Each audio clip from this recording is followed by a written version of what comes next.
कैदी ने चुपचाप छठी उंगली जोड़ ली, लेकिन बगल में खड़े पुलिस वालों ने जरा भी ध्यान नहीं दिया। उन्होंने आदमी को जंजीरों से कसकर बांध दिया, फिर उसे एक अकेली कोशिका में फेंक दिया ताकि बस एहतियात के लिए शेरिफ ने आदमी के मुंह को बेल्ट से बंद कर दिया। कई पत्रकारों और मीडिया की उपस्थिति में उसने आदमी के साथ एक शर्त लगाई, अगर इस बार वह भागने में कामयाब हो जाता है तो वह शेरिफ की नौकरी छोड़ देगा, लेकिन अगर वह भागने में असफल रहा तो आदमी को यहाँ जिंदगी भर के लिए कैद कर दिया जाएगा। शेरिफ आत्मविश्वास से सबको जेल से बाहर निकलने का इशारा कर रहा था, लेकिन जैसे ही वह बाहर निकला आदमी ने तेजी से छठी उंगली निकाल दी। 2 दिनों बाद सुबह सच में शेरिफ को जोर का झटका लगा। वह आदमी पहले ही गायब हो चुका था, केवल खाली सलाखों और जमीन पर वह ताना मारती हुई जंजीरें बची थीं। इस घटना को पत्रकारों ने तुरंत रिपोर्ट किया और दर्शक भी रोमांचक आगे की घटनाओं की प्रतीक्षा में थे। और आदमी ने भी सबको निराश नहीं किया। अगले दिन पुलिस स्टेशन आ गया और पुलिस प्रमुख से हारी हुई शर्त पूरी करने की मांग की।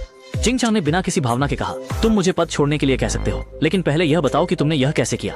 के लिए ताकि दूसरे पक्ष को पूरी जानकारी हो। आदमी ने खुशी खुशी सच्चाई बता दी। असल में उसने पहले से ही एक मास्टर चाबी तैयार की हुई थी जो छठी उंगली के अंदर छुपाई गई थी, इसलिए वह आसानी से ताले खोल सका। लेकिन पुलिस प्रमुख यह सुनकर क्रोधित हो गया। उसने न केवल अपना वादा नहीं निभाया बल्कि आदमी को फिर से जेल में डाल दिया। आदमी की पत्नी दुखी थी, लेकिन वह कुछ नहीं कर सकती थी, इसलिए उसने एक प्यारा चुंबन दिया, शुभकामनाएं। और पुलिस प्रमुख जाहिर तौर पर पिछली बार से सबक ले चुका था। उसने आदमी को मुंह बड़ा खोलने का आदेश दिया, यह देखने के लिए कि कहीं उसमें भी एक और चाबी तो नहीं छिपी है। लेकिन उसने काफी देर तक जांच की, फिर भी उसे बस सांस की बदबू ही आई। इसके बाद उसने कठोरता से कहा, अगर इस बार तुम फिर सफलतापूर्वक भाग सकते हो, अगर तुम बच निकलो, मैं न केवल तुरंत इस्तीफा दूंगा बल्कि तुम्हारे सामने घुटनों पर बैठकर गाऊंगा। लेकिन उम्मीद के विपरीत उसे फिर से करारा जवाब मिला, क्योंकि केवल गला दबाने से आदमी के मुंह में एक छोटी सी चाबी निकल आई। और अंततः जैसा सोचा गया था, आदमी इस अद्भुत हुनर का इस्तेमाल करके न केवल जेल से फिर से भाग गया बल्कि वह दुनिया में भी छा गया।